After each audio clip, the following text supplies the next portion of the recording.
관계 속에서 살아가는 존재들이죠. 사람이 혼자 살 수 없지 않습니까? 속에서 함께 관계를 이루면서 살아가는 것이 인간입니다. 그 인간들이 살아가면서 때로는 자신들의 힘을 일부 내놓고 내가 할 수 없는 일, 집단으로 해야 할 일, 그런 기구를 만들어서 맡기죠. 그래서 세금을 내고 그 세금을 낸 자원을 효율적으로 가장 공공성 있게 써달라고 그것을 집행할 기관을 또 우리가 권력을 주어서 맡기죠. 소위 정부라고 하는 기관입니다. 그래서 재판부는 우리 사람들이 보통 생각하는 공정한 재판을 기대하고 사법부라고 하는 제도를 만들었고 또 법도 모든 이에게 공평하게 적용되기를 바라는 마음에서 법을 만드는 입법부를 만들고 그들에게 고액의 월급을 우리가 세금을 내고 맡기는 것이죠. 거기에 맞는 일을 할 것을 기대하면서 그리고 그 일을 공정하고 엄정하게 집행을 하는 기관으로 행정부를 두고 공무원들을 두고 그들에게 우리가 세금으로 월급을 지급을 합니다. 관계 속에서 만드는 기관 속에 이런 상호작용이 신뢰가 될 때 나라는 나라다워지고 그런 시스템 속에서 살아가는 한 개인이 공정과 공평과 정의를 생활 속에서 학습되면서 그 다음 2세들이 더 나은 나라를 만드는 이런 시스템 속에 우리가 살기를 원합니다.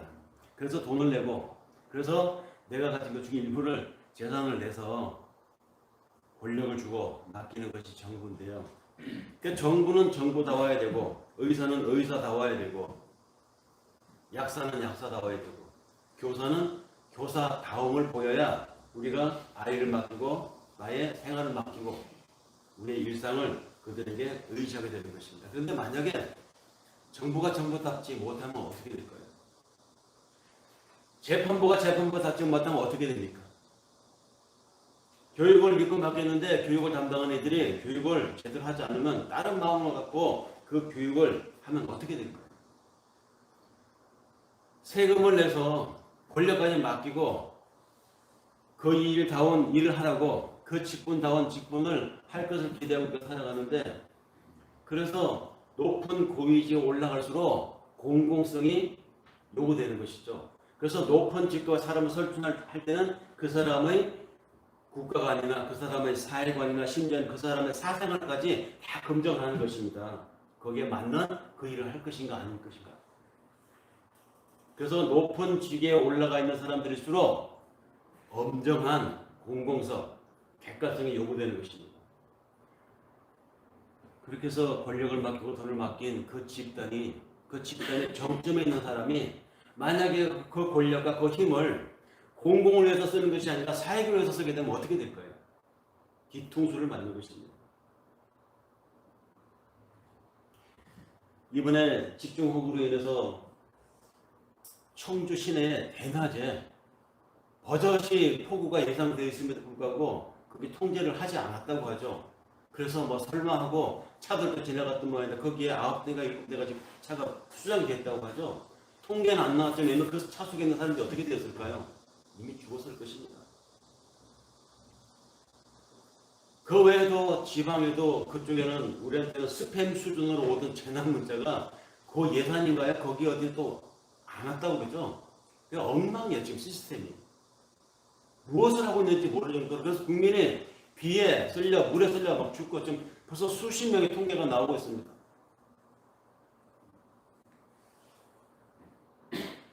그 일을 마땅히 해줄 것이라고 기대하고 사람들은 우중에도 그 길을 갔었을 것입니다. 설마 위험했으면 통제를 했겠지. 그런데 통제를 하지 않았다는 것이죠. 가서 죽은 사람은 뭡니까?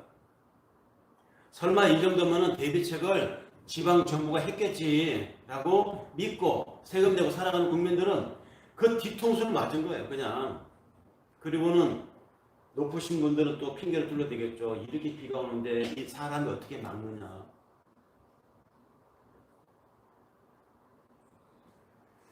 우리는 관계 속에서 어떤 집단에게 또 어떤 이에게 어떤 직업군의 사람에게 어떤 신뢰를 갖고 살아갑니다. 이 신뢰가 무너지면 사회라고 하는 집단은 운영될 수가 없습니다. 그 신뢰가 뭐냐? 그 사람다운 그 일을 보여주기를 원하는 것이죠. 정부 고위직이면 고위직에 맞는 일을. 여기서 크리스찬들은 크리스찬다운 면모를 보이기를 사람들은 원합니다. 종교인다운 품성과 행동을 원하는 것이죠.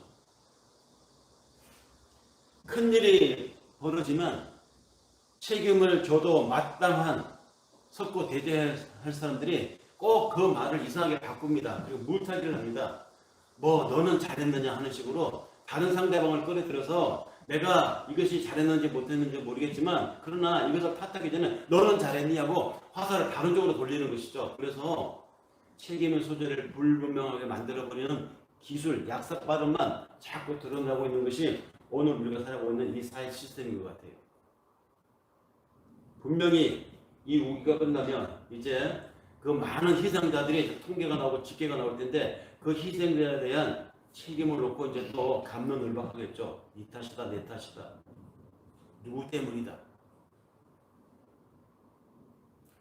그래 사람들 사이에서는 드러나는 것은 이렇게 탓을 할 수가 있습니다. 쟤 때문이야, 이쪽 때문이야, 저 집단 때문이야, 여기서 뭐 발목을 잡았기 때문이야. 그래 말할 수 있어요. 그리고 말해야 되겠죠. 그리고 책임 소재를 가려서 두 번 다시는 그러한 어리석은 일이 일어나지 않도록 하는 것이 책임을 따지고 진상을 규명하는 거 아니겠습니까? 그런데요, 종교의 경우는 어떨까요? 교회를 다니는 우리 크리스찬들은 어떨까? 이 신앙이라고 하는 것은 겉으로 드러나는 것만 갖고 판단할 수가 없기 때문에 더 난해하고 사실 판단하기가 어렵습니다. 열심히 신앙생활 하는 것 같은데, 열심히 기도생활 하는 것 같은데, 저분은 참 성실해 보이는데 우리 보기에 사람은 그렇게 판단한다는 것이죠. 선해 보이고 또 정말 선하게 살고 틈만 나면 가서 기도하시는 분이야. 저런 분처럼 살아야지 신앙생활 한다면 이렇게 보일 수 있다는 것입니다. 그런 관점에서 보면 예수로부터 엄청나게 욕을 먹었던 바리새인들은 어떨까요? 그들은 외양상 봤을 때는 열심히 있는 사람들이었습니다. 이 바리새인들은 유대인들 중에서도 대단한 민족주의자들이었습니다. 로마로부터 침략을 당해서 우리 민족의 정통성, 우리 신앙의 고유성이 훼손되어 가는 것, 그것을 막으려고 그들은 열심을 냈던 사람들입니다. 아니 로마 이전에 알렉산더 대왕으로부터 시작된 그 마게도니아, 이 정복에서 비롯된 헬라 문화가 이 유대인의 정체성을 훼손한다고 여겼기 때문에 그 헬라화 되어가는 유대주의를 지키려고 애를 썼던 사람들입니다. 누구보다도 앞장서서. 다시 말해서 유대인들의 신앙의 순수성을 지키려고 누구보다도 더 사자를 걸어서 자기 인생을 걸어서 열심을 냈던 사람들이 이 바리새인들이었습니다. 그러면서 우리 민족을 사랑하시는 하나님께서 우리 유대인들의 이 정체성을 지켜주시기 위해서 메시아를 보내주실 것이라고 예언서에 예언되어 있는 그 예언자를 기다려 왔던 사람들입니다. 그 메시아가 오실 것이다. 이 메시아를 오시기를 누구보다도 하나님 앞에 목숨 걸고 지켜왔던 이들이 바리새인들이었습니다. 그런 그 바리새인들이 예수님에게 어마어마하게 욕을 먹었어요. 사람들이 봤을 때는 야 도도 말고 말고 바리새인들만큼만 하면 하나님의 감동해서라도 유대인들의 정체성을 회복시켜 주실 것이다. 유대인들이 기다리는 메시아를 보내주셔서 저 바리새인들의 열심 때문에 하나님이 그들의 나라를 회복시켜 주실 것이다. 이렇게 칭찬을 들을 만큼 바리새인들이 열심히 했습니다. 그런데요, 예수님은 무엇을 보았길래 그 바리새인들을 그렇게 책망하고 그들에게 욕을 했을까요?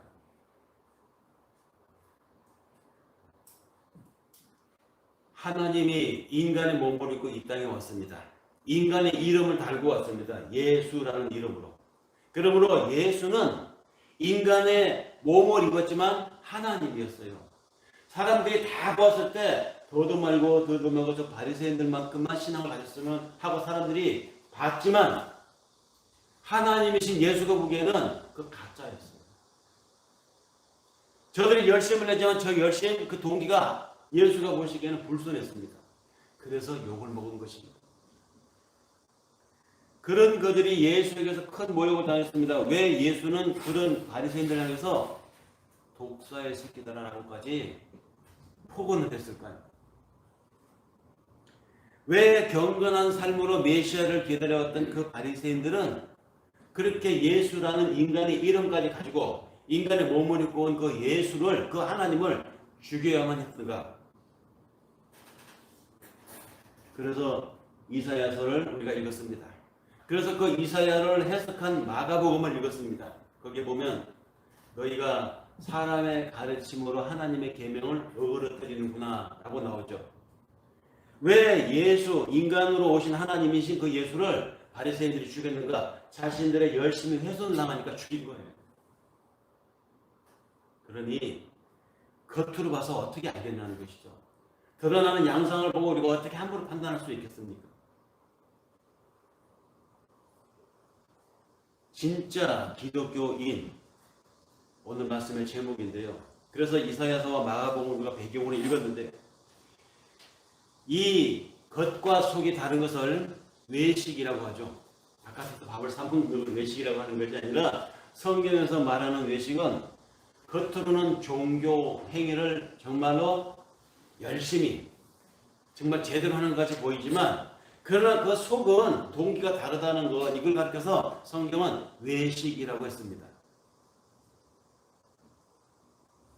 그런데요, 사람들은 그렇게 보지 않아요. 성경에서 말하는 하나님의 관점으로 그런 양상을 보지 않습니다. 오히려 사람들은 그렇게 나타내는 바리새인들의 그 신앙 양태를 가르쳐서 성실하다고 말해요. 참 성실하다. 신앙생활을 하면 저렇게 해야지. 사람의 모양으로 보여지는 그 열심들을 성실하다고 말합니다. 또 속으로는 오늘 좀 퍼지고 싶고 비도 오는데 오늘 그냥 소파에서 뒹굴뒹굴 쉬고 싶은데 함께 사는 사람이 자꾸 바가지를 걸어서 할 수 없이 끌려 나오는 예배도 있죠. 오늘은 하루 좀 빠질래. 몸도 피곤한데. 그런데 하나님이 벌을 내릴까봐 무서워서, 하나님 무서워서 예배를 굳이 부득이 참석하는 사람도 있습니다. 그거 뭡니까? 그게 나오는 예배. 겉으로 예배 나와서 앉아있지만 실은 내심 불편하고 싫은 것, 겉과 속이 다른 것, 이런 걸 외식이라고 합니다. 그런데 사람들은 그걸 외식이라고 하지 않아요. 겉으로 보고 인내심이 있구나. 그러니까 사람들은 겉으로 보고 저건 성실한 거다라고 판단을 하고 사람들은 겉으로 나타나는 양상을 보고 인내심이 있으시구나 이렇게 판단한다는 것이죠. 그런데 예수라는 이름으로 인간으로 오신 하나님이 보기에는 그 속을 알고 있습니다. 그 속을 꿰뚫어 보고 있습니다. 그런 눈으로 바리새인들을 바라보았다는 것이죠. 바라보니 저건 칭찬받을 일이 아니다. 저건 성실도 아니고 저건 인내도 아니다. 외식이다라고 판단을 하셨습니다. 인간으로 오신 하나님인 예수가 정말로 싫어했던 것이 있었어요. 정말로 싫어했던 것. 그것이 바로 외식이었습니다. 겉과 속이 다른 것. 왜 겉과 속이 다른 것을 하나님이신 예수가 싫어했을까요? 아까도 처음에 말씀드렸잖아요. 모든 만물은, 모든 관계는, 모든 이 구조 속에서는 마땅히 그 해야 할 일을 해야 하는 것입니다. 그것이기 때문에 그것이 당연히 그러한 반응을 하고 그러한 작용을 해 주어야 돼요. 그런데 만약에 그것이 속다르고 겉다르게 반응한다면 그 속이 언젠가는 다르게 나올 수 있습니다. 언젠가 사심에 나올 수 있습니다. 막강한 권력과 자원을 집중해서 맡기면 그걸 공공성에 있게 써야 되는데 사심을 발동해가지고 자기의 개인적인 재산을 늘리기 위한 방책으로 국책 사업을 한다든지 하면은 그 국민이 뒤통수 맞는 거잖아요. 국가기관을 예를 들어서 말씀드리지만 이것은 관계 속에서 다 마찬가지라는 것이죠. 여름은 여름다워야 되고 겨울은 겨울다워야 되고 봄과 가을은 봄과 가을다워야 되는데 계절이 만약에 인간을 배신해서 뒤통수를 때리면 어떻게 되었습니까? 재앙입니다. 앞집에 사는 박 씨는 항상 박 씨의 같은 성품이 나올 것이라고 기대했는데 어느 날 그 사람이 돌변을 해가지고 전혀 예상치 못하게 내가 보증서 주고 빚을 줬는데 그렇지 않을 사람을 생겼는데 확 태도를 돌변해가지고 나에게 막대한 물질적 손해를 입혔다. 뒤통수를 맞는 것이죠. 이건 인간관계의 재앙입니다. 의사를 믿고 사람의 몸을 소중히 여기는 분이라고 여기서 그에게 내 몸의 질병을 맡겼는데 이 의사가, 이 병원이 내 몸뚱아리를 가지고 나의 약한 점을 가지고 돈벌이 수단으로만 이약 처방하고 저렇게 계속 병을 오게 만든다면 나를 온전하게 낫게 해주기 위한 것이 아니라 나의 몸을 이용해서 자기의 돈을 더 많이 버는 쪽으로만 병원이 운영하고 의사가 나를 대한다면 그 배신감이 어떻겠어요? 모든 만물과 모든 관계는 마땅히 그 해야 할 일을 해야 되는데 그 해야 할 일에 대해서 뒤통수를 때리는 작용이 바로 예식이라는 것입니다. 그래서 하나님이 마땅히 피조물들이 해야 할 역할을 하지 않고 사심을 품고 자기 욕심을 내는 것, 이것이 바로 외식이기 때문에 외식을 그렇게 싫어하는 것이죠. 성경이 말하는 외식, 특히 예수님이 정말로 싫어했던 외식, 하나님이신 그분이 인간으로서 이 땅에 왔을 때 사람들 대할 때 어떻게 되었습니까? 모든 사람을 용서했습니다. 아니, 나는 이 땅을 위해서 내가 왔다라고 당신께서 직접 자신의 입으로 천명까지 했어요. 내가 이를 위해서 왔노라. 나는 섬김을 받으러 온 것이 아니고 너희들을 섬기기 위해서 왔다고 말씀하신 분입니다. 그런 분이기 때문에 사람들이 다 경원시하고 피하려고 하는 세리 그들의 친구가 되어주고 그런 분이기 때문에 현장에서 가늠한 여인까지도 너나 우리나 다 하나님 앞에 똑같다. 용서해 주셨고 그런 분으로 오셨기 때문에 마지막 죽는 순간에도 한쪽 편의 강도에게 네가 오늘 나와 함께 낙원에 있으리라 강도를 용서할 수 있는 분이었습니다. 그러니까 이분은 이 땅에 피조물들에게 서비스하기 위해서 오신 하나님이었어요.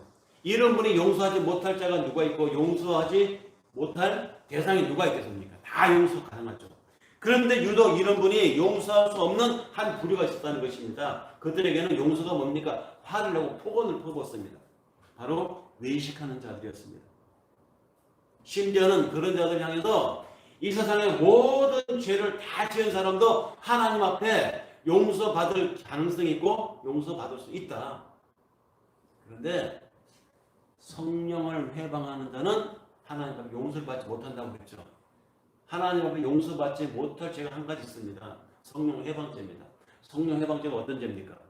사람의 계명으로, 사람의 가르침으로, 사람의 교훈으로 하나님의 계명을 그릇되이 가르치는 사람들을 성령 회방죄. 다시 말해서 하나님을 하나님으로 알아보지 못하는 죄가 성령 회방죄입니다. 그리스도를 향해서 주여라고 고백하지 못하는 건 내가 아는 게 아니에요.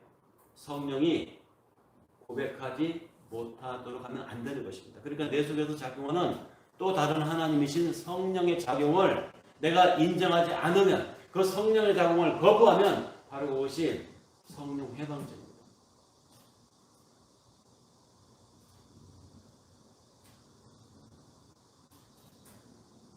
예수께서 그래서 유독 하나님을 하나님으로 보지 않는 그들에게 불같이 화를 냈던 것입니다. 게다가 이스라엘 사람들이 정말로 치욕스럽게 여기고 가장 불경스럽게 여기는 짐승이 있었으니 뱀이었습니다. 그 뱀을 빗대어서 그들을 욕을 하셨습니다. 뱀들아, 독사의 새끼들아, 너희가 어떻게 지옥의 판결을 피하려고 하느냐라고 뱀을 빗대서 그들을 욕을 한 것도 부족해서 뱀 중에서도 가장 독한 독사의 새끼들아 이렇게 빗대 정도로 그들 향해서 폭언을 퍼부었다는 것이죠. 저주스러운 욕이었습니다. 그 저주스러운 욕을 하나님을 열심히 섬긴다고 하는 유대인들에게 그 중에서도 가장 열심히 하나님을 섬긴다고 하는 바리새파 집단을 향해서 퍼부었습니다. 도대체 외식이라고 하는 것이 무엇이길래 하나님이신 예수가 이렇게 화를 내면서 욕을 하셨을까요?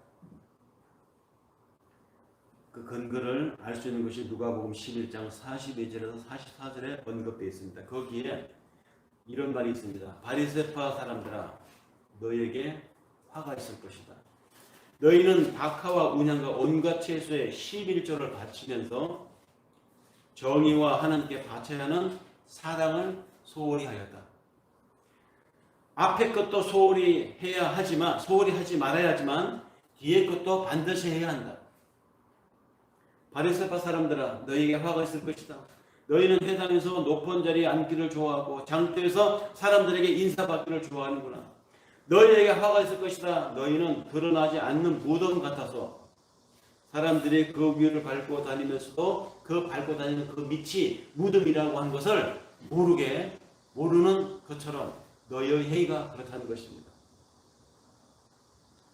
사람들이 보기에는 경건한 종교 명령들을 지키고 있는 것 같았지만 예수가 보기에는 그들의 중심에는 하나님을 향한 그 행위들이 아니라 이렇게 함으로써 내가 사람들의 시선, 이렇게 함으로써 내가 사람들로부터 존경을 받고 사람들의 지지를 받는다는 그 동기에서 그렇게 하고 있음을 하나님이신 예수는 다 꿰뚫어 보고 있었다는 것입니다. 무엇을 내가 하나님 앞에 했느냐? 사람들은 이걸 내세웁니다. 내가 매주 한 번도 주일 예배를 빠지지 않았습니다. 내가 한 달도 11조를 하나님 앞에 빼먹지 않았습니다. 내가 하나님의 말씀에 순종해서 지난달에도 선교를 갔다 왔고 지난달에도 누구네 집을 방문해서 내 사제를 들어서 그를 도왔습니다. 한 것을 들어서 하나님 이만하면 저 잘했죠 라고 내 행위를 내가 무엇을 했느냐를 놓고 하나님 앞에 따집니다. 그러나 하나님은 그런 거 염두에 두지 않아요. 하나님은 내가 무엇을 했느냐를 놓고 중요하게 보시는 것이 아니라 내가 지금 어떤 사람인가를 놓고 하나님은 보신다는 말이죠. 무엇을 했냐 이게 아니라 내가 어떤 사람이냐. 그런 면에서 예수님이 보시기에 바리새인들은 우리가 어떤 것을 했습니다라고 내세웠지만 하나님이신 예수가 보기에는 저들은 어떠한 사람이구나를 보았다는 것이죠. 성경에서 말하는 죄는요 어떤 형태가 아닙니다. 성경에서 말하는 죄는 어떤 양상이 아니에요. 막 욕을 하고 화를 내고 사람에게 막 주먹질하고 폭언을 하고 이런 것만이 사람들이 죄라고 생각하는데 그런 모양, 그런 양상, 그런 형태 이것만이 죄가 아니라는 것이죠. 그것은 죄의 결과적 정서들이지 성경에서 말하는 죄는 더 원천적인 것입니다. 성경에서 말하는 죄는 경향입니다. 경향, 어떤 방향. 그 방향이 어디를 향해 있느냐가 바로 죄라는 것이죠. 내가 지금 살아가고 있는 나의 지금이 하나님 앞에 감사한 것이다. 지금 나를 바라보는 내 방향이 하나님을 향해 있느냐, 아니면 내가 지금 살아가는 내가 살아가는 것이다라고 하는 나에게를 향해 있느냐. 하나님을 향해 있는 방향으로 살아가는 사람들은 설령 부족해서 죄를 짓고 부족해서 화를 냈다 할지라도 하나님을 죄라고 보지 않아요. 왜? 다 사해 주었으니까.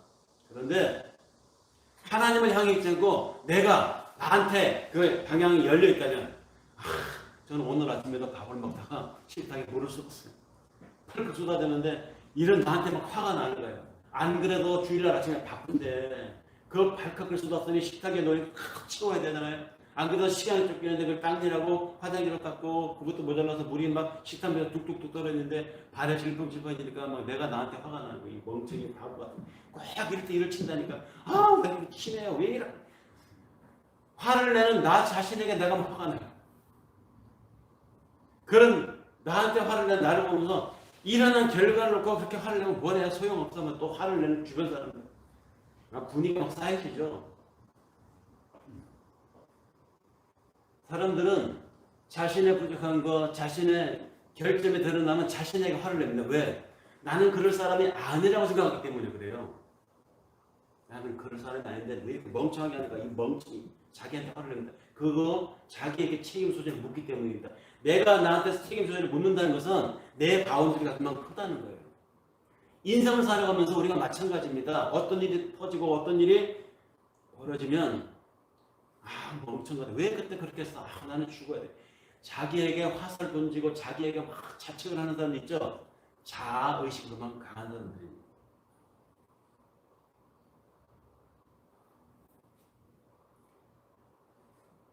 다시 말해서 내 삶의 바운드리에서 하나님의 자리보다 자기의 자리가 큰 것, 이것이 죄라는 것입니다. 하나님, 제가 또 부족해서 여기까지밖에 못했습니다. 이 부족한 나를 도와주십시오. 이게 신앙이에요. 힘들 때, 일이 벌어졌을 때, 엎어졌을 때 하나님을 봐야 되는데 안 됐을 때, 실패했을 때, 물을 너무 쏟아버렸을 때 자기에게 자기에게서 멍청이 바보, 넌 그런 하는 일마다 그러니 앞으로도 실패할 거야. 자기에게서 원을 씻으려고 하는 사람들 있죠. 자기가 신이 되려고 하는 사람입니다. 죄는 양상이나 결과가 아닙니다. 죄는 그래서 경향이라는 것입니다. 방향이라는 것이죠. 하나님을 향해 있으면 우리의 허물이, 우리의 부족함이 어떤 결과를 만들어서도 하나님 다 용서하셨지만 어떤 결과 나타나는 양상을 놓고 거기서 원인을 나에게서 찾으려고 하는 경향, 인간에게서 찾으려고 하는 경향, 인간 속에서 답을 찾으려 하는 이런 방향, 이것이 성경이 말하는 죄입니다. 사람에게서 나는 괜찮다고 생각하고 살아가는 그 의식들, 사람들 속에서 나는 그래도 이런 사람이라고 은근히 깔려있는 그 의식들, 관계 속에서 나는 이 정도는 된다, 이 정도는 되기 때문에 마땅히 나는 이런 사람이다라고 하는 것을 극단으로 표현된 것이 성경의 바리새인들이잖아요. 하나님의 자리에 자기가 들어가서 신처럼 사람들에게 인정을 받으려고 하는 그 근성, 이것이 죄입니다. 그런 면에서 아무리 내 사대를 틀어서 선한 행위를 했다고 교회 다니는 사람은 마땅히 이렇게 해야 한다고 선한 행위를 하는 것조차도 그 동기가 죄의 경향성에서 출발한 것이라면 예수님 봤을 때 그거 미선이에요. 그거 바로 외식입니다. 성경은 그런 양성을 가리켜서 자기의 의라고 합니다. 자기의 의를 추구하는 자는 하나님과 상관이 없다고 이야기합니다. 마태복음 6장 1절에서 너희는 남에게 보이려고 의로운 일을 사람들 앞에서 하지 않도록 조심하라. 그렇게 하는 사람들이 있었던 것 같아요. 예수님이 왜 이렇게 말씀하셨느냐면 만약에 그렇게 조심하지 않으면 너희는 하늘에 계신 너희 아버지께 이미 상을 받은 것이라는 것이죠. 사람들에게 보이려고, 사람들에게 인정을 받으려고 아무리 큰 자기 재산을 털어서 사람들에게 구제활동을 했다 할지라도 그런 사람들이 멋있습니다, 칭찬합니다, 인정합니다, 당신은 정말 멋있는 사람입니다, 이런 사람들의 추앙을 받는 목적으로 그 일을 했다면 하나님 앞 상이 없다는 것입니다. 왜? 상을 이미 받았으니까 사람들로부터. 종교 행위, 교회 다니는 사람들이 하는 일들, 가장 대표적인 것이 뭡니까? 사람들 앞에 선행이잖아요. 그래서 무슨 이제 수재 의원급이니 이번에 이제 물난리 끝나고 나면 정리되면 이제 또 돕기해서 교회 이름으로 무슨 선교단체 이름으로 막 구호품을 모으겠죠. 그러면 이제 막 자막이 나왔지 않습니까? 무슨 교회, 무슨 선교해갖고 1억이니 몇 천만 원이 쭉 나올 것입니다. 그런 대표적인 구제들, 개인적이든 집단이든, 그리고 또 종교 행위로서 가장 대표적인 것이 뭡니까? 기도죠. 그거 더 나가서 금식입니다. 이와 같이 구제와 기도와 금식을 들어서 예수님이 경고했습니다. 이런 거 가지고 너희들 특히 조심하라는 것이죠. 마태복음 6장 2절에 네가 자선을 베풀 때에 위선자들이 사람들에게 칭찬을 받으려고 회당과 거리에서 하는 것처럼 그런 짓 하고 내 앞에서 나팔을 불지 말라. 그런 것 하면 모르게, 은밀하게, 누가 했는지도 모르게 할 것이지 떠들지 말라는 것입니다. 내세우지 말라는 것입니다. 왜? 진정으로 예수님이 말씀하시는데 그들은 이미 사람들에게 칭찬받는 그 순간 그 상을 받았기 때문이다. 이렇게 이야기합니다. 아니, 어려운 사람을 보면 돕고 싶은 것이 인지상정 아닙니까? 사람이라면 마땅히 그런 마음이 생기잖아요. 인지상정. 그렇게 마음에서 우러나서 측은지심으로 그런 일을 하는 건 얼마나 아름다운 일입니까? 좋은 일입니다. 굳이 종교인을 떠나서라도. 그런데 종교인이든 아니든 간에 그런 일을 하는데 그 동기가 사람들에게 인정을 받기 위한 의도에서 그 일을 행한 것이라면 예수님 보시기에 그것 또한 외식이라는 것입니다. 성경은 그런 행위는 하나님과 상관없는 행위라고 분명히 예수님의 말씀을 통해서 정의하고 있습니다. 기도라고 하는 것도 그렇습니다. 기도가 뭡니까? 하나님과의 교제잖아요. 인격적인 하나님과의 대화입니다. 그런데 그 기도조차도 다른 사람의 시선을 의식해서 하는 사람들이 너무 많은 것이 오늘의 현실입니다. 어떤 장로님이 자기 신앙생활을 올린 유튜브를 보는데 자기는 뭐 이렇게 신앙생활에서 뭐 이렇게 자녀들이 있고 뭐 이렇게 자기 이제 신앙을 살아가는 자기의 삶의 능력을 쭉 이제 간증을 하는 그런 뭐 유튜브 동영상인데 그 내용 중에 이런 것이 있습니다. 자기가 장님을 받고 나서 새벽 기도를 한 번도 안 빠졌다는 것을 은근히 자랑을 하시는 거예요. 장로가 되니까 기도의 능력을 하나님이 주시는데 기도의 능력을 알게 되니 내가 새벽 기도를 한 번도 안 빠지게 되더라는 것입니다. 그런데 어떤 때는 정말로 몸이 막 천검체를 무거워서 나가기 싫은 날도 있었다는 것이죠. 그런데도 불구하고 몸을 꽉 챙겨서 나갔던 이유가 장로가 된 사람이 새벽 기도를 빠지면 뭐야 라고 사람들이 그렇게 볼까봐 사람들의 시선이 두려워서 새벽 기도에 빠질 수가 없더라는 것입니다. 새벽 기도 안 나오면 장로가 돼가지고 말이야 욕할까봐. 그래서 한 번도 못 빠지겠더라는 그 장로님의 그 어간 속에서 참 불쌍한 사람이다라는 생각이 들었어요. 우리는 뭐 새벽 기도가 없으니까 이런 시험에 뭐 권사님 필들이 없겠지만 그 뭡니까 그게 율법으로부터 예수님에 의해서 해방된 사람이 또 다른 율법으로 자기 삶을 그렇게 얽어매는 거잖아요. 율법으로 또 해방되었네 자유하였네 라고 하는 사람이 다시 스스로 자기가 율법을 만들어서 자기를 얽어매는 거예요. 거기에 기도로 그 힘들어하는 새벽마다 얼마나 일을 걸며 나왔을까. 저 장로님은 도대체 누가 이 새벽 기도를 만들어가지고 그냥 이러면서 나왔을 그 기도가 또 온전한 기도였겠습니까? 졸다든지 어떻게 버텨서 들어가지 않았겠습니까? 다른 사람들 앞에서 내 체면과 내 위신을 위해서 하기 싫은 것을 억지로 하는 것, 바로 그런 것이 외식이에요. 특히 기도에서. 기도는 교회 다니는 사람의 특성입니다. 어떤 사람들이 교회 다니는 사람인지 아닌지, 어떤 사람이 크리스찬인지 아닌지 무엇으로 구분됩니까? 벌써 직장이나 아니면 바깥에 사회인들하고 모였을 때 표가 나잖아요. 음식에 나왔습니다. 다 수저리고 먹으려고 하는데 한 사람은 벌써 고개를 숙이고 뭐 하고 있어요. 아, 교회 다니는 사람이구나. 기도로 표가 됩니다. 기도. 근데 그 기도를 내가 하나님을 믿는 사람입니다라는 표식으로 나타내는 사람들도 있어요. 아니 그 기도로 가지고 나는 너희들과 다르다라는 것을 의인의 표식으로 삼는 사람도 있습니다. 아니 그 기도를 가지고 나는 좀 특별한 사람이다라고 표식을 하는 사람도 있습니다. 기도로 자기를 내세우는 것이죠. 나는 너희들과 다르다는 자기를 내세우기. 거기다가 이상한 교회가 있습니다. 또 이상한 집단들이 있습니다. 그러한 이상한 교회, 이상한 집단에는 기도의 은사라고 하는 것 가지고 내세우는 사람들이 있습니다. 기도의 은사를 받았다고.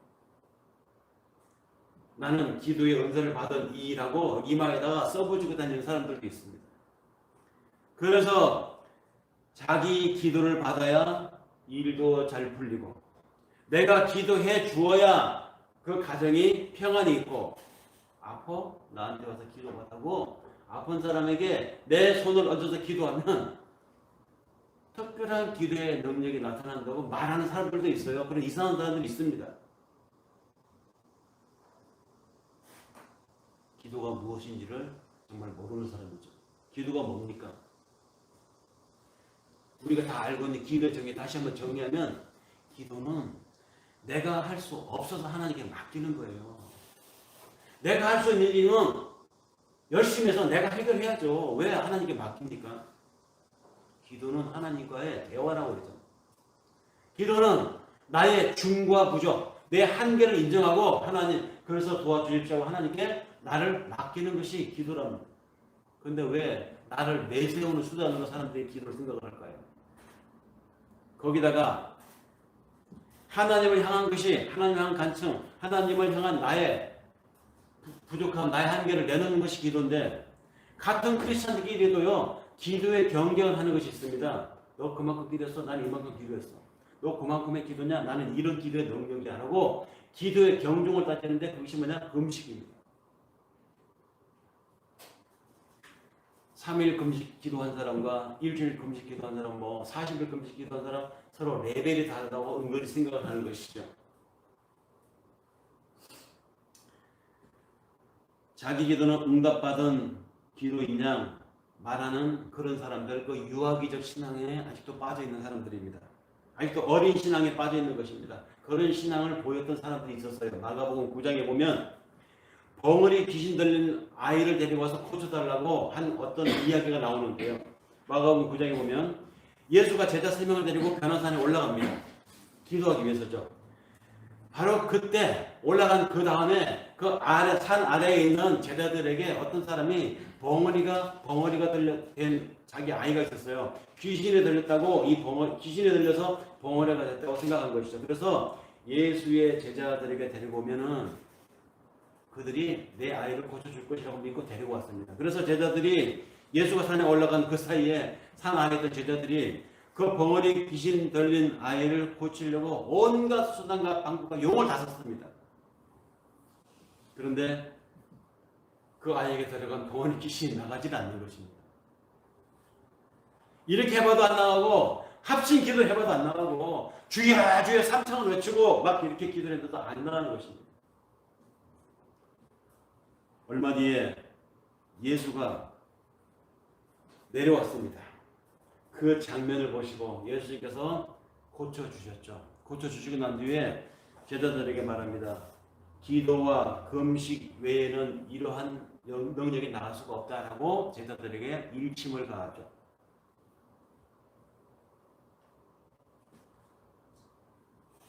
기도와 금식이 아니면 이런 능력이 나갈 수 없다. 이 말을 가지고 어떤 분들은 기도하고 금식하면 귀신도 나간다. 기도하고 금식하면 의사도 못 고치는 걸 고친다. 기도하고 금식하면 사태가 확 뒤집어져가지고 해결이 되더라고 하나님께 기도하고 금식하자면서 매달리는 사람들이 있죠. 근데 예수님 산에 올라갔을 때 밑에 있었던 제자들은 그 벙어리 귀신 들린 아이를 고치려고 할 때 기도하지 않았겠습니까? 왜 제자들이 기도하지 않았겠어요? 기도했겠죠. 기도 10번도 더 했겠죠. 기도도 안 나니까 막 소리치면서 기도했겠죠. 분명히 기도했을 것이고 용 써서 하나님을 외쳤을 것입니다. 그런데 제자들이 그 벙어리 귀신 들린 아이를 고치지 못했던 것은 도대체 그들은 무엇을 놓친 것일까요? 그들도 기도했을 것인데 도대체 무엇을 빠뜨린 것일까?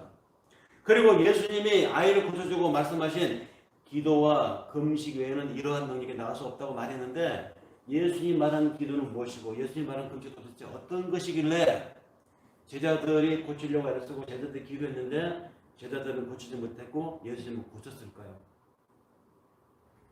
예수님 말한 기도와 금식은 제자들이 알고 있는 기도와 다른 것일까요?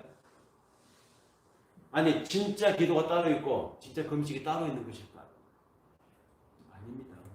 예수님이 기도한 내용이나 제자들이 기도한 내용이나 예수님이 광야에서 40일 금식 기도하신 것이나 오늘날 우리가 하나님과 단판 짓겠다고 기도하다 40일 금식 기도가 다르지 않아요. 똑같아요. 그러면 도대체 어디에서 무엇을 놓쳤기 때문에 제자들은 안 됐고 예수님이 되었을까요? 동기가 달랐기 때문입니다. 동기.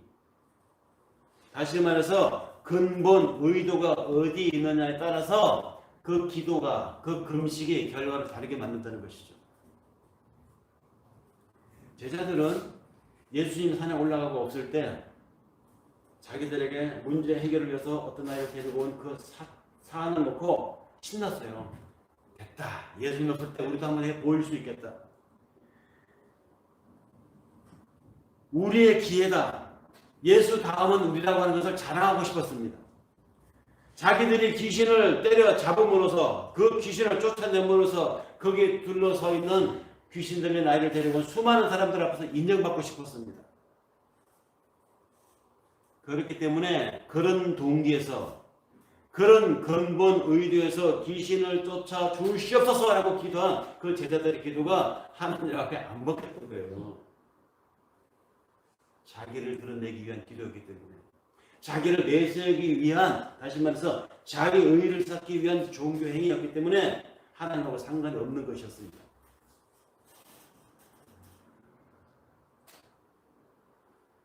나는 무익합니다. 나는 한계가 있습니다. 하나님께 맡깁니다. 하나님 해결해 주십시오. 이게 기도인데, 이것이 문제 해결의 방법인데, 내가 할 수 있다고, 내가 기도하면 된다고, 내가 지금 기도한다니까, 내가 자기를 내세우는 이 종교행위가 하나님 앞에 얼마나 가짜나겠습니까? 그래서 사도 바울은 고린도후서에서 기도 많이 한다고 하는 고린도 교회에, 은사를 많이 받았다고 하는 그 고린도 교인들에게 그렇게 일가를 날렸던 것입니다. 사랑이 없으면, 즉 하나님의 마음으로 하지 않으면 그런 모든 것들이 허공에 날리는 꽹과리 소리일 뿐이다. 기도를 통해서 나를 자랑하겠다고 하는 것은 하나님 앞에 언어 도단입니다. 겸손하게 하나님의 도우심을 구하지 않고 자기를 나타내려고 하는 그런 기도들은 사악한 의도일 뿐이라는 것이죠. 마귀의 준동일 뿐입니다. 오늘날 내가 기도해줘서 응답받았다고 여기저기 다니면서 자랑하는 이상한 사람들이 있죠. 기도의 ABC도 모르는 사람입니다. 무지한 사람들이에요. 그런 말을 듣고 또 그런 간정, 그런 지표가 있는 곳에 우르르 몰려가는 사람들, 정말 기본이 안 되는 사람들. 사람들은 종교행위를 하는데요, 그 종교행위를 하는 그 의도, 가장 근본을 들어가 보면 인정받고 싶어서 하는 사람들이 너무 많아요. 인정받기 위해서 종교행위를 하는 사람들. 그래서 어떤 사람들은 내가 일주일 금식했다, 3일을 금식했다, 뭐 심지어 40일 금식했다 하는 그 금식 행위 자체도 사람들이 알아주기를 바라서 하는 사람도 있어요. 특히 목사들 중에는 그래도 주의 종인데 한 3일 정도는 기본적으로 굶어야 되지 않겠어? 기도한다고. 더 능력 있는 종으로 보이고 싶어서 일주일 금식 기도하는 사람도 있고요. 더 이마가 반짝반짝 눈빛이 빛난 40일 금식 기도한 영적으로 살아있는 것을 보기 위해서 정말 40일 금식을 자행하는 사람도 있습니다. 유머인데요. 목사님들 세계에서 기도원에 가면 금식 기도 자랑 이야기가 나오죠. 3일을 굶었어. 이게 막 여기 광대뼈가 막 들어가. 3일을 굶었더니 이제 내가 주의 뜻이 무엇인지 좀 보일 것 같습니다. 이렇게 경건하게 말하는 그분 옆에 겨우 3일 가지고 난 지금 일주일째인데 이렇게 말씀하시는 분이 더 그렇게 보이지 않겠습니까? 능력에서 보이겠죠. 같은 방에 저쪽 끝에 혼지부를 이렇게 뒤집어 쓰고 있는 꾀대제한 분이 이분도 목사님인데 3일? 7일? 야, 난 40일째다. 이렇게 말씀하시는 분도 있고, 영적인 파워를 자랑하는 분들의 이야기입니다. 주님은 그런 분들을 향해서 마태복음 16절에 이런 말씀을 하실 것입니다. 너희는 금식할 때에 위선자들처럼 슬픈 기색을 나타내지 말라. 그들은 금식하는 것을 남에게 보이려고 얼굴을 일그러뜨리고 슬픈 표정을 짓는다. 내가 진정으로 너희에게 말하는데 그들은 자기의 상을 이미 받았느니라.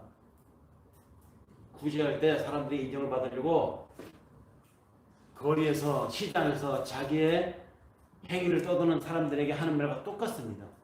영적인 능력을 보이려고 내가 지금 주 앞에서 이렇게 핍절한 시간을 보내고 있다고 자기를 드러내는 사람들에게 똑같은 얘기를 하는 것이죠.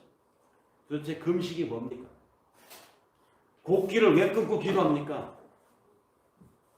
하나님, 내가 지금 40일째 금식을 하고 있는데 나 이거 안 들어주면 저 죽을래요. 그러니 나를 잃기 싫으면 내 원하는 것을 반드시 응답해 주셔야 합니다. 이거 하나님 앞에 협박 아닙니까? 협박. 자해죠. 공갈자해. 금식은 먹는 것을 끊는다고 금식까지 해가면서 기도를 한다고 하는 것은 하나님 내가 이게 죽습니다. 이거예요. 내가 죽습니다. 나를 죽이시고 하나님께서 일을 하시옵소서 이겁니다. 그런데 내 뜻을 내 목적을 세워놓고 하나님 나 이거 안 해주면 나 굶을 거예요. 40일 굶을 거예요. 죽든지 말든지 하나 알았어요. 이렇게 하는 것은 하나님을 향한 자해 공갈이라는 것이죠. 자기 뜻을 관철시키기 위해서 하나님을 협박하는 것에 불과하다는 것입니다. 하나님 제가 죽었습니다. 나를 죽여서 당신의 뜻을 이루옵소서. 이게 금식기도인데 거꾸로 됐습니다. 하나님의 뜻을 관철시키기 위한 것이 아니라 자기 뜻을 관철시키기 위해서. 설령 그렇게 해서 금식기도 했는데도 하나님 들어주지 않으면 내 뜻대로 이루어지지 않는다 할지라도 내가 지금까지 이 땅에서 내가 양식으로 여겨왔던 것들 많잖아요. 돈이고 관계고 이런 것들 그런 것에 연연하지 않고 하나님만을 내 기쁜 양식으로 삼는 것 감사합니다. 이걸 확인하는 것이 우리 기도고 그것을 더 구체적이고 깊게 내세우는 것이 금식인데 오늘날 이상한 집단들, 이상한 사람들은 전도가 돼가지고 거꾸로 돼가지고 자기를 주장하고 자기 뜻을 관철시키기 위해서 하나님 앞에 기도를 하고 금식까지 하는 그리고 그렇게 하는 것을 사람들 앞에 내세웁니다. 같은 교인들 앞에 내세웁니다. 자기 내세우기, 자기 의. 근데 예수님은 그런 걸 가르쳐서 자기 의쌓기라고 외식이라고 말한다는 것이죠. 기도는 금식은 하나님 앞에 나 못난 나를 부족한 나를 유한한 나를 드러내놓고 내가 하나님을 믿는다고 고백하면서도 또 죄를 지었습니다. 내가 하나님 믿는 권사고 내가 하나님 믿는 집사인데 내가 교회에 몸을 두고 있는 당신의 자녀인데 또 내가 마음속으로 죄를 지었고 또 일을 버리고 말았습니다. 하나님 나 어떻게 해요? 이게 기도예요. 이런 나를 도와주시옵소서. 즉 애통하는 것입니다. 하나님 앞에 한계를 가지고 있고 어쩔 수 없이 또 죄를 짓고 마는 인간의 몸을 입고 있는 나 하나님 이런 나 이거 어떡합니까? 도와주십시오. 이게 기도입니다. 이걸 더 깊게 하는 것이 금식이에요. 그런데 예수님 당시에 종교 생활에 열심히 했다고 하는 사람들은 예수님 보기에 그렇지 않았던 것 같아요.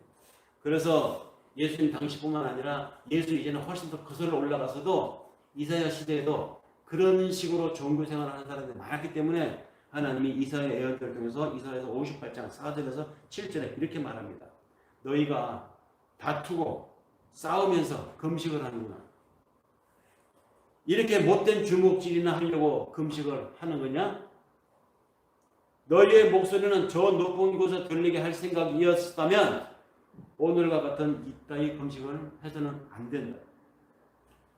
이것이 어찌 내가 기뻐하는 금식이라고 너희 입으로 말을 할 수 있겠느냐? 이것이 어찌 사람이 통회하며 사람이 괴로워하는 날이 된다고 너희가 말할 수 있겠느냐? 머리를 갈대처럼 숙이고 굵은 배와 재를 깔고 앉았다고 해서 어찌 너희가 이것을 금식이라고 하겠으며 주께서 너희를 기쁘게 반기실 일들이라고 나한테 말할 수 있겠느냐? 내가 기뻐하는 금식은 그런 것 아니라는 것입니다. 하나님 보시기에. 하나님이 기뻐하는 금식은 뭐냐? 부당한 결박을 풀어주는 것.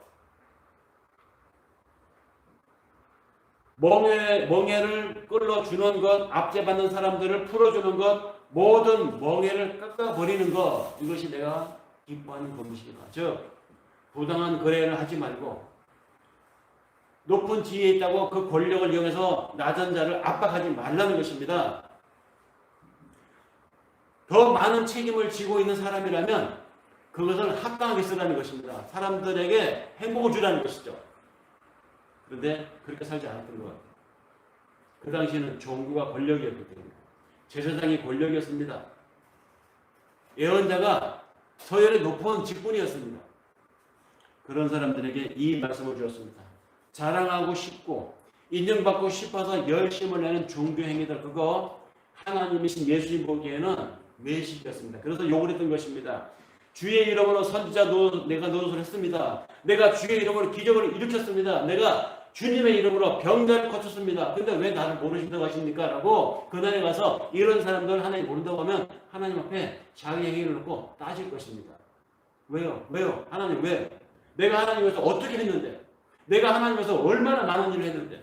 내가 당신을 위해서 내 사자를 타렸고요. 내가 당신을 위해서 얼마나 많은 선한 일을 했는데 왜 나를 모르신다고 하십니까? 왜 하나님 모르신다고 하시겠어요?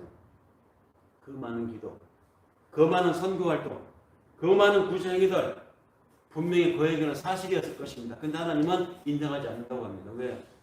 너의 의를 세우기 위한 것이었기 때문에.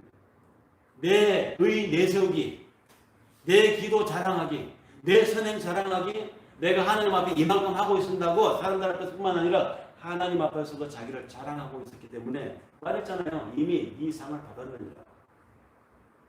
근데 그것을 그날에 가서 하나님 앞에 왜 하나님은 내 의를 카운트해 주지 않는다고 하나님 앞에 따진 인간들이 바로 그런 인간들이라는 말입니다.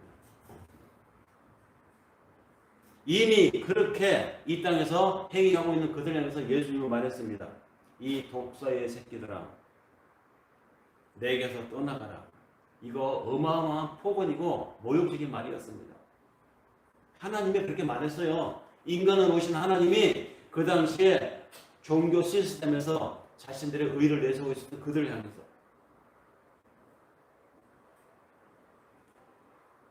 내가 목숨 걸고 율법을 지키고 살고 있었지만 정작 그 동기가 그 근본 의도가 사람들에게 보이고자 행하였으니 그것이 문제였던 것처럼 오늘날은 어떨까요?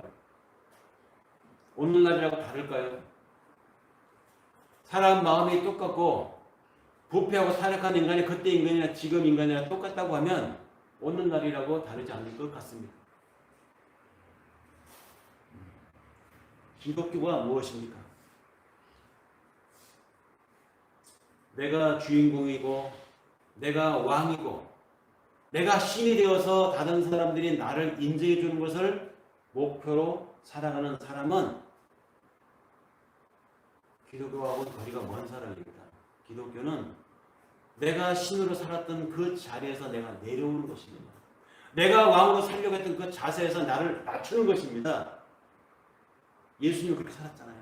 하나님이신 그가 인간으로 왔다는 거, 이게 기독교인데 왜 사람들은 자신의 교회 행위를 통해서, 자신의 헌금 행위를 통해서, 자신의 종교 행위, 기도 행위를 통해서 내가 이 정도라고 사람들에게 인정을 받으려고 할까요?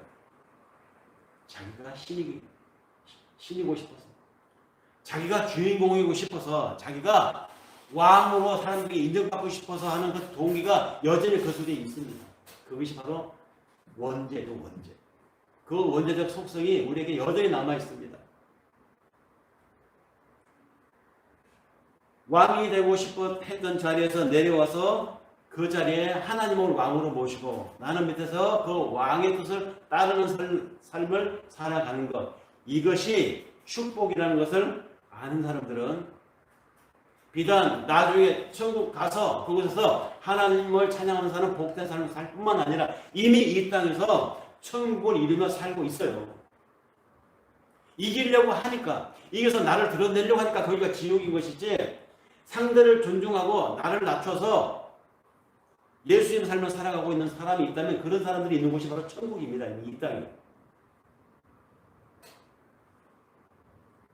그런 삶을 가리켜서 천국의 원리로 살아가는 삶이라고 하고, 그런 삶을 가리켜서 십자가적 생활이라고 합니다. 십자가적인 삶, 천국 생활, 그것은 나를 하나님의 자리에 놓고 사람들에게 인정받으려고 하는 삶이 아니라 그 자리에 하나님을 모시고 내가 내려온 삶입니다. 자기를 자랑하던 삶에서 하나님을 자랑하는 삶으로 바뀌어가는 것이 기독교입니다. 말씀을 정리하겠습니다. 내 자랑을 위해서 남을 깎아내리는 삶이 있었습니다. 내 깨끗함을 내세우기 위해서 다른 사람을 지적질하던 삶이 있었습니다. 타인의 삶을 고명으로 얹어야 내 삶이 행복하다고 내 삶에 빛난다고 여겼던 그런 인생살이가 우리에게도 있었습니다. 그렇게 살았던 우리에게 하나님이 어느 날 찾아와서 물었습니다. 안식일에 선을 행하는 것과 악을 행하는 것 어느 것이 옳으냐? 안식일에 생명을 구하는 것과 안식일에 생명을 주는 것 중에 어느 것이 옳으냐? 그렇게 물으신 그분이 우리의 구원자이신 예수였습니다. 그 구원자 예수는 빛이었습니다. 빛. 그런데 우리 속에 다 각자 자기가 촛불들을 가지고 있어요. 내 이 빛이, 내 속에 태양이 있는데 내 속에 이 태양이, 내 속에 있는 이 햇불이, 내 속에 있는 이 촛불이 저 예수라는 빛 때문에 잘 안 보여. 내 속에 있는 태양이 더 빛나야 되는데 저 빛으로 온 예수 때문에 이 내 태양이 자꾸 왜소해져. 그래서 자기 속에 있는 태양을, 자기 속에 있는 촛불을 더 빛나게 하려고 빛을 죽인 거예요, 사람이. 그게 십자가 사건이잖아요. 그것이 예수를 살해한 그 당시 사람들의 동기였습니다. 내 생색을 위해서 하나님의 영광을 가리려고 하는 일들은 오늘날에도 우리의 삶에서, 나의 시간들 속에서 종종 일어납니다. 그것을 가리켜 외식이라고 합니다. 주님은 뱀들아, 독사의 자식들아, 너희가 그따위로 살면서도 지옥의 판결을 피할 수 있다고 생각하더냐라고 일갈했던 그 당시의 바리새인들을 향한 예수님의 이 무시무시한 이 말씀이 진짜 기독교인으로 살고자 애쓰고 방향을 잡고 살아가는 우리들 속에서도 남 얘기할 것 없이 내 속에서도 사실은 하루에도 수십 번 스물스물 일어나고 있습니다. 이것과 싸웁니다. 주님, 하나님, 나는 당신의 자녀라고 작정하고 기도하고 매일매일 나를 쳐서 살아가지만 그럼에도 불구하고 내가 주인이 되려고 했습니다. 그럼에도 불구하고 내가 또 왕이 되려고 했습니다. 내가 또 하나님처럼 되려고 했었습니다. 이어 나 어떡합니까? 좀 도와주시옵소서. 이 기도가 우리의 기도가 되고 이것 때문에 내가 금식기도 하고 그래서 그렇게 살아가는 삶이 기쁘고 감사해서 하나님 너무 고맙습니다. 그래서 내 사제를 들어서 하나님의 선한 사업에도 다른 사람을 의식해서가 아니라 하나님이 주신 감사의 결과로 한다면 얼마나 기쁘겠습니까? 이런 능력이 우리에게 여전하기를 바라면서 이 말씀을 전하겠습니다.